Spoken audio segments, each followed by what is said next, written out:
So I have a bunch of information. I'm going to kind of run down a lot of this for you guys. Then towards the end, I'm going to give some closing commentary, my thoughts on what they have going on here. So this is the newest high-end desktop platform, X299 chipset, and LGA 2066 socket is what the motherboards will be sporting. And we're going to have Core i5, Core i7, and Core i9 X series CPUs in this lineup. The Core i9 family is going to include CPUs that range all the way from 4 cores all the way up to 18 cores, most of them with hyper-threading, although at least one of them does not. And there's going to be 9 CPUs in total in this lineup. So that includes a 14-core, a 16-core, and an 18-core CPU. That 18-core CPU with hyper-threading gives you 36 threads. All these are based on 14nm lithography. All of these CPUs are unlocked for overclocking. And of course, at the top of this range, you have that Halo product, the Core i9 7980 Extreme Edition. 18 cores, 36 threads CPU, $1,999. So this is not going to be cheap. It is a good $300 more than the 6950X was when it launched just about a year ago. It is the first ever teraflop desktop CPU though.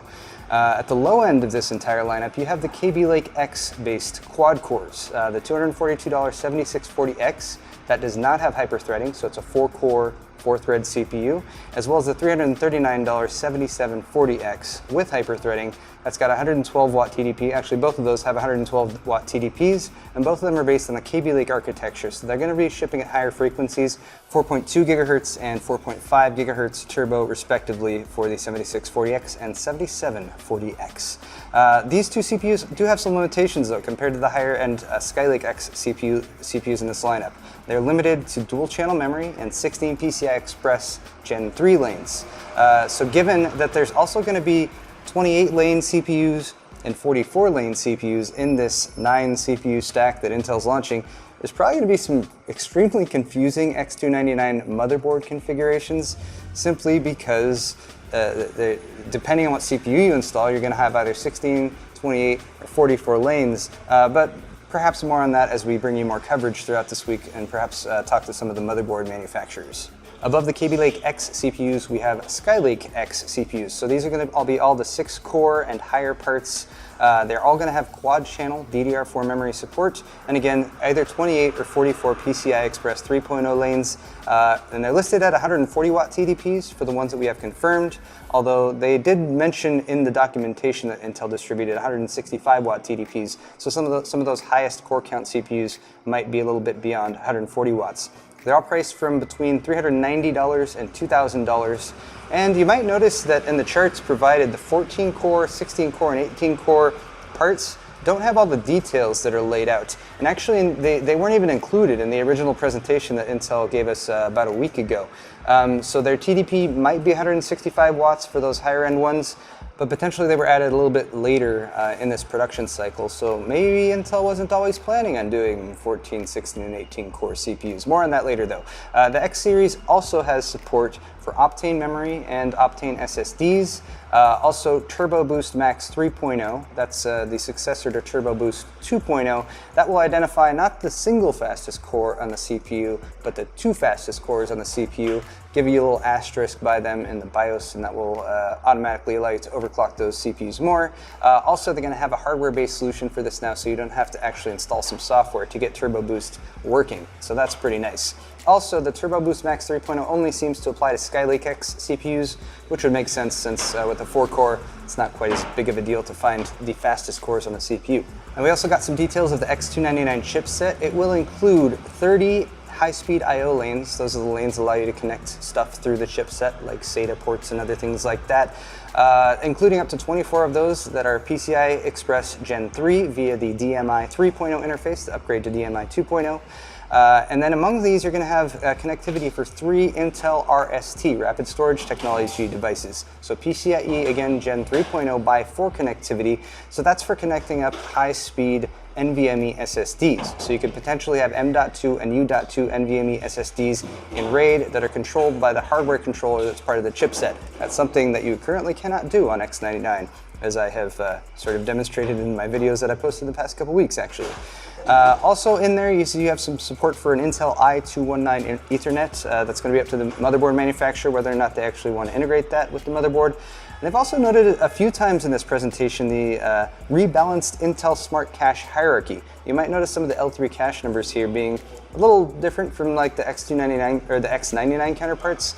L3 cache sizes that are listed on the chart do seem to scale up, but there's no additional information about them, so we'll have to come back to you on that. That's pretty much all of the raw details that Intel's provided us for right now. Let's move on to my thoughts on this. It's definitely some good news. Let's start with the good news. There is some price drops that are sprinkled in amongst all of these CPU listings, even though you might look at a $2,000 top-end processor and say they are raising the price, but they're actually kind of lowering the price for what you would pay, for example, for an 8-core Intel processor. The 8-core 7820X is $599. The 6900K that you would have had to buy just last week costs $1,000. That's a $400 price drop for an 8-core Intel CPU. The 10-core 7900X is $999. 6950X was $1,700. So that is, again, a price drop, depending on how you look at it, of course. Also, I'd like to thank Intel for leaving the K off of the end of any of these SKUs. They're all just an X. That simplifies things. The X works just fine for us. We don't need the K in there. The CPU names are already confusing as it is. I do have some questions about this launch, and hopefully we'll be able to answer these soon, especially once we get parts in for testing. But I have questions about the viability of the Kaby Lake X CPUs, the 4-core, 4-thread, and 4-core, 8-thread options at the bottom of this stack. They do seem to be at odds price to performance wise with Intel's current mainstream platform and what you can get on X270. Also, the fact that they have 16 PCIe lanes, again, means that you're going to have some really weird configurations with X299 motherboards, and I'm expecting X299 motherboards to be more expensive than what you would pay for a Z270.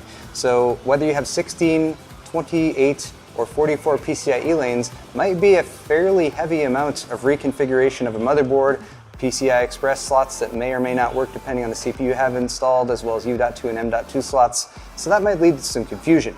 I think Intel's plan for this is just to be able to say it's an upgrade path. You can get in with a 4-core processor and then upgrade to an 18-core or a 16-core processor down the line. That's certainly a possibility. That would kind of reflect back on like the spot that the i7-920 took, for instance, back in the X58 days.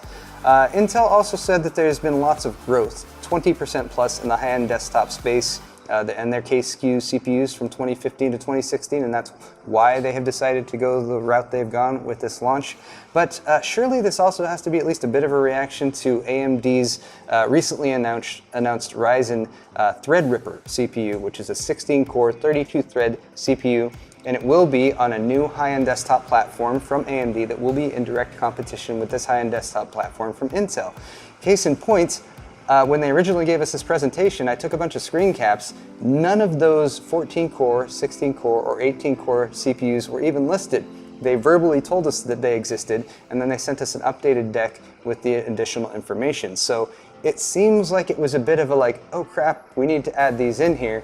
And it does seem to line up with the way that they want to market the CPUs, especially considering that these are very high-end and very expensive CPUs. So in my humble opinion, Intel is playing a marketing game that's kind of similar to the marketing game that NVIDIA has been playing with Radeon for quite some time. That is that they're pushing their brand as the high-end option, possibly with a higher price than the competition, but also with better validation, quality assurance, and integration with existing technologies. In fact, that Intel has been dominating the CPU space for quite a while. This also, though, means that they need to be able to claim that they have the fastest CPU available in the consumer space, and that is why they added those 3 more CPUs in the stack with 14-core, 16-core, and 18-core options that they can say are obviously better than what Threadripper would be with its paltry 16 cores and 32 threads. It doesn't really matter that their highest-end CPU costs $2,000. All that matters is, like NVIDIA with the Titan, is that they can say, we have the fastest, and that is a marketing win, again, depending on how you look at it and depending on your opinions of marketing. And that's okay, actually, in my opinion, because look at what competition from AMD has done in this space. From 2014 to 2016, Intel had the 5960X, which they upgraded to the 6950K. In those 2 years, we got 2 more cores at the top-end Intel SKU. Now, in 1 year, from 2016 to 2017, they've gone from 10 to 18. That's a pretty significant jump. And I guess we have to say thanks, AMD, but also, of course, thank you to Intel, because As expensive as these may be, and I'm sure lots of people are going to argue in the comments about the positioning of both companies and everything, it's more options, and it's obviously some very powerful hardware that's coming out. So I'm excited to check it out, and I hope you guys are too. If you enjoyed this video, of course, hit the thumbs up button. I'll be back with more coverage from Computex 2017 here in Taipei, Taiwan very soon. And a big final thanks to my sponsors, Tesoro, G.Skill, EVGA, MSI, as well as Cooler Master. Thanks for watching, guys. We'll see you next time.